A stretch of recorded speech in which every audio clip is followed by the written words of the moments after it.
ابن अबी मुलाइका से रिवायत है, कहा मैंने हजरत अब्दुल्लाह बिन अब्बास रजी अल्लाह अन्हुमा की तरफ लिखा और उनसे दरखास्त की कि वो मेरे लिए एक किताब लिखें और जिन बातों की सेहत में मुकाल हो या जो ना लिखने की हो वो बातें मुझसे छुपा लें। उन्होंने फरमाया,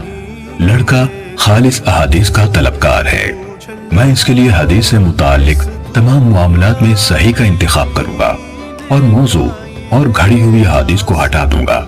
कहा, उन्होंने हजरत अली रजी अल्लाह अन्हु के फैसले मंगवाए और उनमें से चीजें लिखनी शुरू की और ये हुआ कि कोई चीज गुजरती तो फरमाते, बाखुदा ये फैसला हजरत अली रजी अल्लाह अन्हु ने नहीं किया सिवाय इसके कि खुदा न खास्ता वो गुमराह हो गए हों, जबकि ऐसा नहीं हुआ। सही मुस्लिम हदीस नंबर 22।